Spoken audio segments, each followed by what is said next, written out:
Okay. Over the past 10 years, we've had some awesome opportunities to be a part of some really cool events. So we just kind of want to take some time to highlight those. So you want to start at the beginning? Yeah, I mean, let's start at the beginning. So the reason we became a band in the first place is because a camp, I got to be part of like the leadership of a camp, and they were looking for a band, and I did not have a band, and yet they still were like, hey, we heard you lead worship. Why don't you put a band together? And I was like, okay. I had just moved. I had just moved to Arkansas, and so really did not know anybody that could play in a band. But for some reason, I was like, okay, yeah, I'll do that. And so TLC Camp, Dubs Byers, who's just a great man and mentor, I know to us, believed in me and allowed us to put a band together. And so I found, Cody through his dad and the relationship there. And then we started to find those other people we talked about, Will and Richard, and pieced a band together to play at TLC. And so we started practicing and doing the whole thing. And then, so even before TLC came along, our friends, Nathan Rogers, Joey Cook, were like, hey, before you get to TLC, why don't you come out to the Backwoods retreat, which sounds so country, right? So southern. And that's what it was. We were up in North Arkansas. And I just remember we had a lot of discussion about the name, because we didn't want to just be known as the worship band for camp, So we started throwing out every cliche, cheesy, band, Christian band name. And we got desperate. We just started calling out like road signs or things we saw just on a road. We went on a road trip.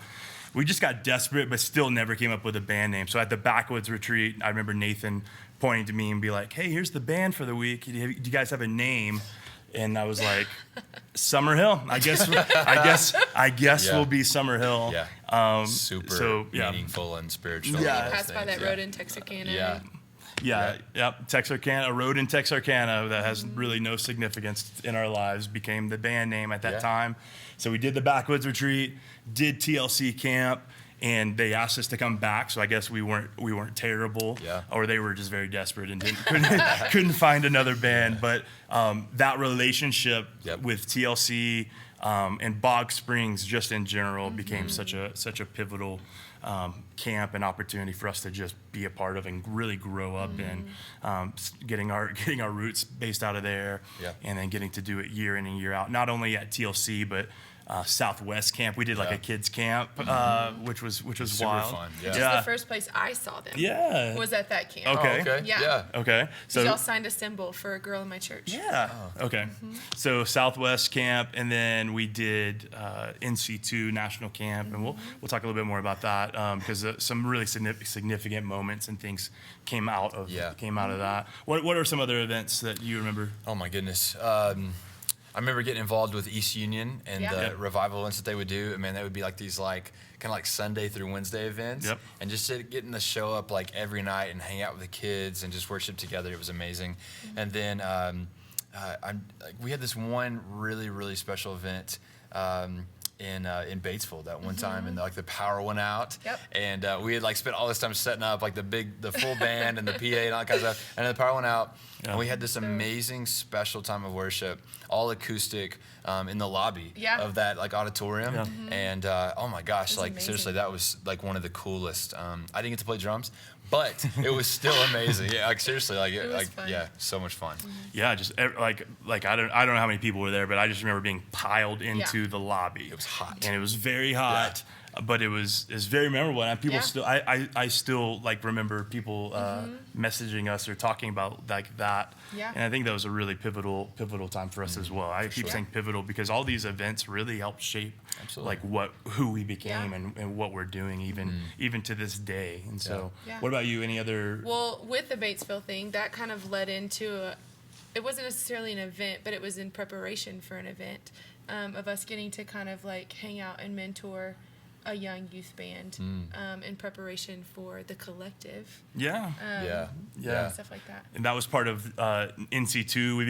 We put a band or group together called the NC2 Collective. Yeah. So a couple different young youth bands joined up with us with Summerhill, and we had a retreat with them. We did. Practiced a lot. Got to camp, and we all mixed in together. Yeah. And oh man, what an amazing time. Yeah. And I think it really helped shape what we are really currently doing now. Oh, absolutely. Because, I mean, at that point, I think we were probably like, let's say like 5 years in, 5-6 years in. And like, it was like, we were the band. Like, like we would show up and it was like, hey, these are the guys, this is Summerhill.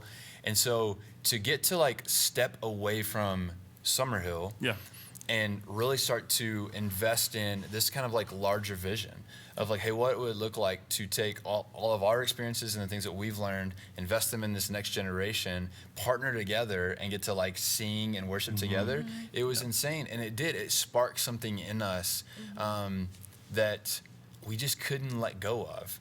And so fast forward to now living in Southern California, partnering with Camp Pondo, getting to play at all 17 weeks of camp. Like, it's nuts, but we still have that drive. There's still that drive that we remember experiencing, like, with the collective crew. And then what's so cool about the crew from the collective is a lot of those guys from that actually became like really close friends of ours. We actually landed in Conway, Arkansas for a season of life where we were leading worship at our local church side by side with these guys. With a lot of them that we had hung out with them when they were like 13, 14 years old. And to see them grow up into these like amazing young leaders, like, I don't know, it changed our perspective of like what it was that we were getting to do. And I don't think we ever could go back to like just being Summerhill. Like, Oh yeah, for sure. Yeah, and I think from the beginning, I really do think from the beginning we had the mindset of like, we don't want to just be the band on stage and then just dip out. We wanted to like immerse ourselves in what was happening and meeting people and just hanging out and having an impact, because we know like that's what had an impact on us is when people that we saw in leadership positions or on stage or whatever were personable and would come and spend time with you. And so we always wanted to be that, and then to get to really hang with like a lot of these students and then them become like really just our peers. Like it never felt like we're like these teachers and these are our like little Padawans. It felt like we just wanted to be a part of this together, and then to just kind of grow up and continue to do that was really cool. So that was a big part, NC2 Collective, and then even prior to the collective, we got to be a part of a big conference in Arkansas, the AYC, and I just remember that was a really special time. I remember Doug Goodman reaching out to me and being like, "Hey, would you guys be interested in playing AYC?" And I know you had grown up. We were at a gas station. And we were parked like this, like you were getting gas in your car, I was getting gas in your car, and you went inside, and I remember you getting a phone call as you walked inside, and you came back out, and you like tapped on my window, and you were like, "Hey, we're playing at AYC." And I remember like screaming out of my mind.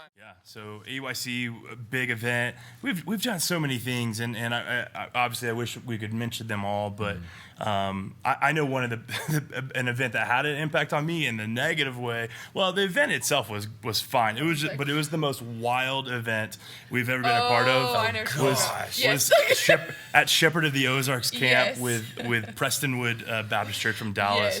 And we've just never been a part of a more intense camp, and they were having fun. We had never experienced it, and it was just wild. And so, but in the midst of all that, this is why I say it was like this like event that's memorable, like not in a good way. I ended up getting like really sick during that event, which was terrible because it had the best camp food of any camp. And no offense to Pondo and Rob, we love you, and it's really good food here at Pondo. But Shepherd of the Ozarks just took the cake on that and had really good cake too.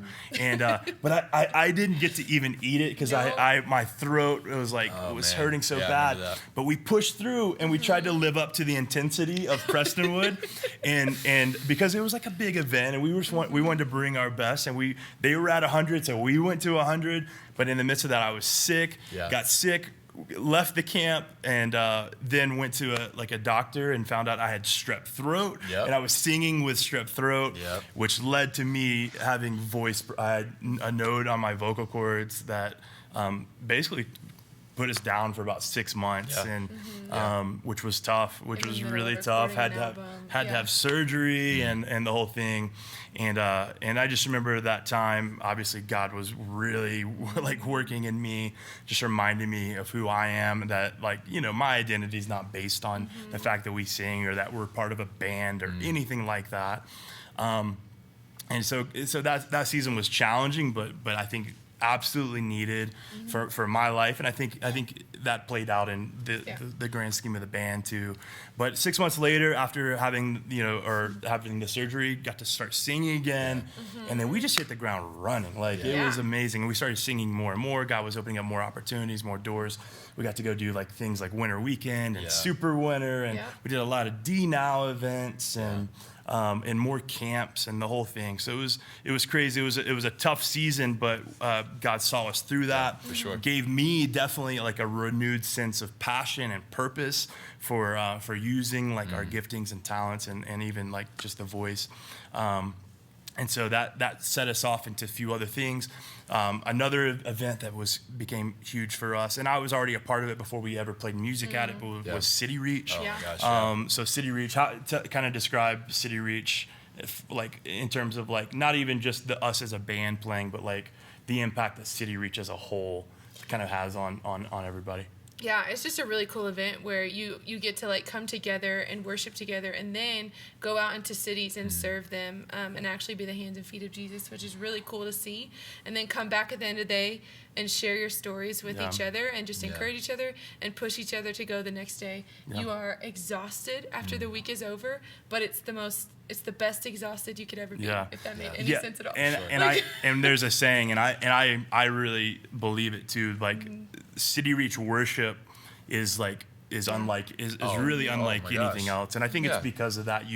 Like we go and we serve all day, and then we come back and celebrate, and City Reach has really shaped a lot of what we're doing now. We're getting to do some events and things that are really taking some of those really cool moments from City Reach and using them. And what we're doing now is some movement revivals, which is super cool.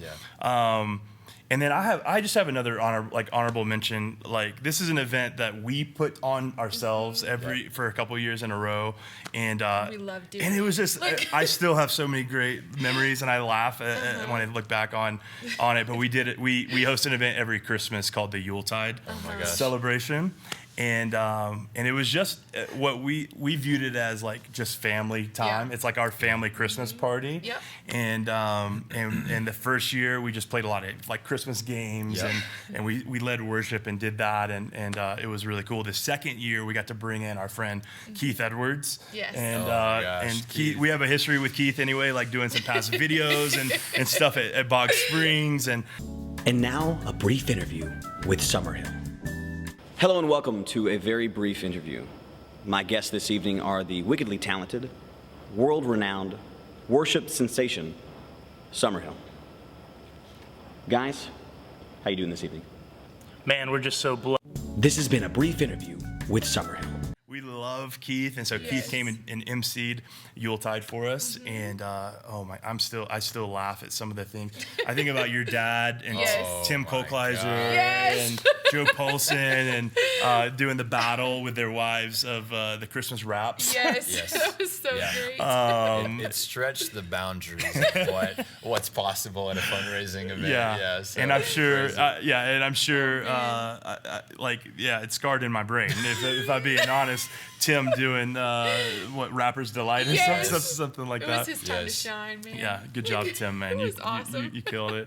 But Keith did a lot of like sketch comedy, and then we got to sing and again celebrate together. And it just those events always felt like just family events. So great memories with the Yuletide celebration. But then let's just save what we think is like really the biggest turning point and pivotal moment of our lives. I know we've talked about it a little bit in some of our memories, but like the event or the opportunity that popped up for us to come out and be part of just Pondo. And even before, like now we've moved here, but even before that, obviously we got to come out, do a trip like the first summer. It just blew our minds, and we just absolutely fell in love with this place. Yeah. So we come home, and Cody, if I'm being honest, Cody was like at a point in like the relationship where we thought Cody might be like done with Summerhill. Yeah. And he was starting to explore some other kind of areas of life and some other job opportunities and things like that. Yeah. And we came back. You guys came back, and it was like things were different. Yeah. Like you guys came back, and it wasn't like back from summer camp. It was like you guys were shook. Like there was something different about you as people and you as a team. And I was a little jealous at some point, not of like the bus ride, but of but Carson's gas on the bus. Yes. You were not missing. It was absolutely terrible. Missing anything, Carson. Wow. Yeah, I grew up with him. But yeah, then fast forward to that next summer when we came out, I think we added like a week, from what you guys did. We did 5 or 6 weeks. Yeah. And oh my gosh, like I got to experience like the Pondo life, and it was amazing. And then to get that opportunity to come back and to do winter camp, like. See this place in the snow. Oh my goodness! Amazing. Like skiing is one of my favorite things in the world, and so to come to a place where it just dumps like feet of snow overnight, it's like what in the world? But the most beautiful aspect of like that month was the fact that we actually got to live with Dan and Becky, the camp directors. We stayed in their house, like the entire band. We had like a family of 5, a bunch of like bandmates. No, it was my family didn't. That's right. That's right. But even still, that's a lot of people. Yeah, it's still a lot of in one people. house. It's still a lot of people. But holy cow, like to live with them and just to get to like. I just get to know their hearts, like, the vision and the mission behind Camp Pondo. And then in that, they got to hear our hearts for, hey, we just want to like invest in the next generation of worship leaders. And I remember like we were probably, I don't even, maybe 4 or 5 days from like wrapping up and like coming back to Arkansas. And we're like sitting in the living room, just a typical evening. And I walked down the stairs, and I think I cracked a joke about, hey, Dan, when are you going to hire us to be your house band? Just washing and dishes. He's just washing dishes. And I noticed he kind of like paused for a second, and then he went back to washing dishes, Didn't say a word. Fast forward to like 2 days later, I get a text like, hey, can I take, from Dan, can I take you and Ryan out for lunch? To where I thought he was going to actually cut us a fat check. Like, I was going to give us a big donation. But actually, it was so much better. I mean, to ask, hey, would you guys be willing to come pack it up and come out to Southern California to partner with us? And to, yes, be our house man, but really can like Pondo be the hub and just the space for you guys to really step fully into equipping and empowering the next generation. And so and I think I think what happened to like within that amazing opportunity that Pondo and Dan and Becky had a vision for and a dream of, and reaching out to us like, hey, we feel like these are the people at the right time to bring to the mix. I think a lot of people, maybe I'm wrong in this, but I feel like a lot of people heard like, hey, the Summerhill is moving to California. And they're like, oh, they're just going out there to chase being a band and whatever. And that really was not like our heart, like at all. Way. In fact, if it would have just been like come out and be the band, I don't even know that we would have made the move, if I'm being honest. Because that is part of what we're doing, but it's really a small part now. And what we're doing and the heart behind why we made the move, again, it goes back to what you just said, is wanting and having this incredible hub to start pouring into and investing in creatives and so that's what the partnership and the merge and the move was all about. And clearly, we had been, Arkansas was our home for 9 years, and that's the foundation that's always going to have, and we just mentioned all these stories and places and memories. And Arkansas had such a huge part, and still will always have such a part of our hearts. I mean, these guys were born and raised there. Their families are there. I moved there, and I look back on like, if God had not called me to Arkansas to become a youth pastor there, I would have never met these guys. Summerhill would have never existed. So God was like shaping and doing this amazing work through the whole process. It's kind of mind blowing to think about that.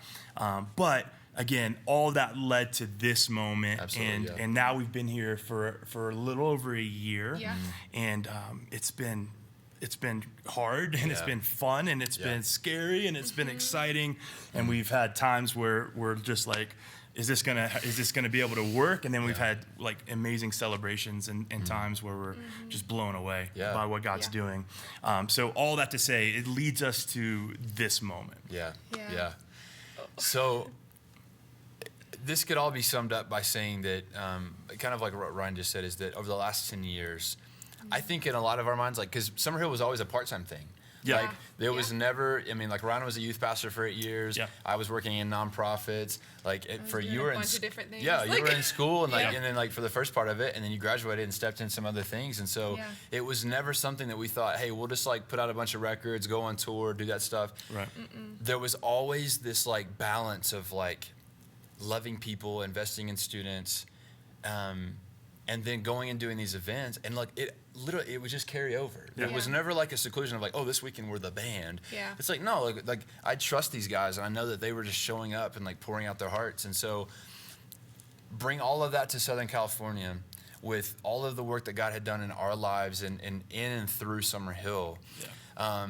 That when we came out here, we knew, like I said earlier, like it couldn't just be Summerhill.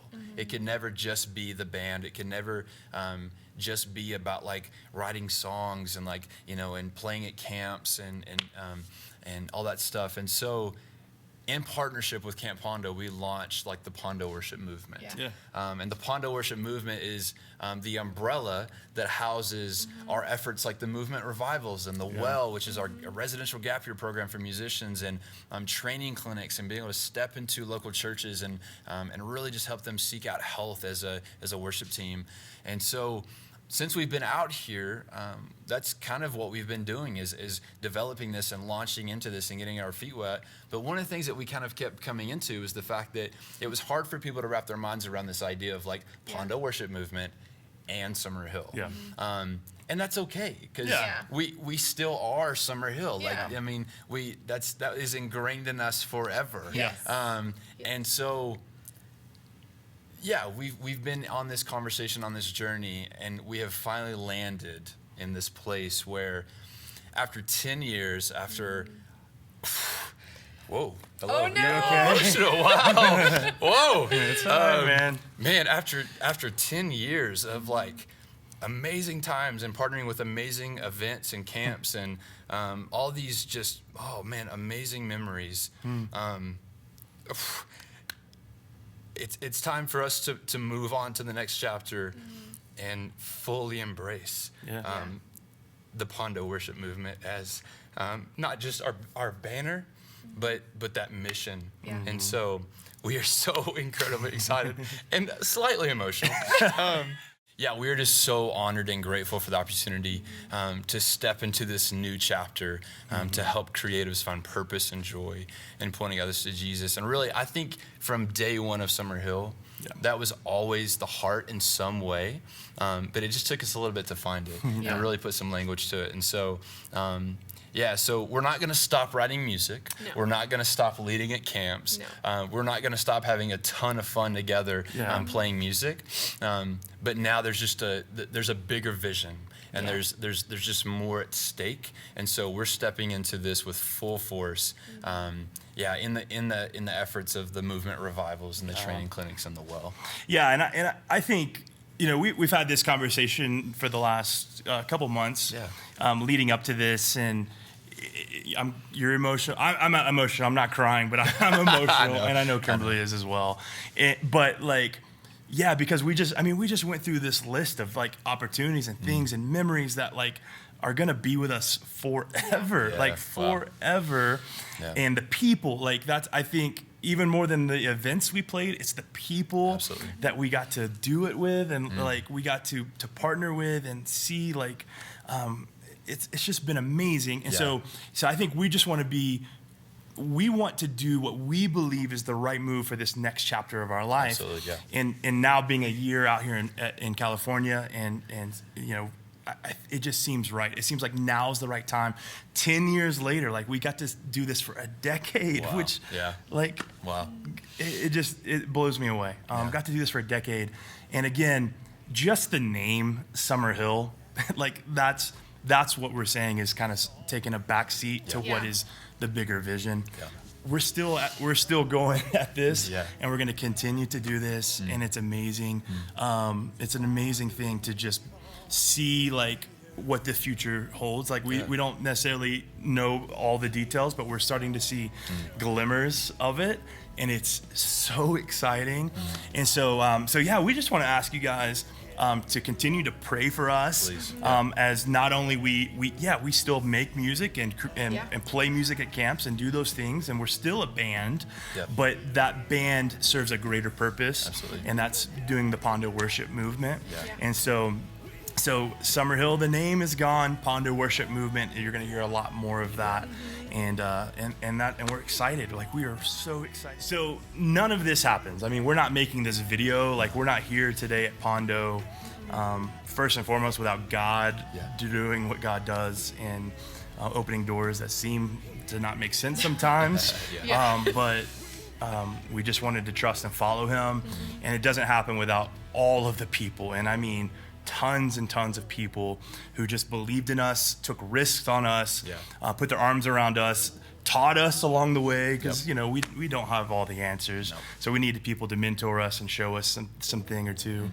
And we just pray and hope that we've encouraged and inspired people to follow and want to just be in love with Jesus throughout the course of our ministry together. Again, the ministry doesn't end. We keep going. Absolutely. It just takes a new form. And so the Pondo worship movement, that's where it's at. So, and with that, like, we've had so many amazing people that have just continued to follow along and be encouragement to us. And so we would love for you to continue to do that. And so get on like the socials and all that stuff, and check out Camp Pondo. And then on another account, look up the Pondo Worship Movement.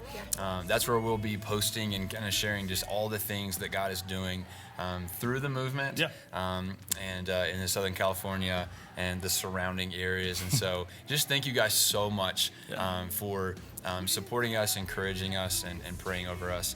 And also, thank you for joining us for Story Time. Story Time.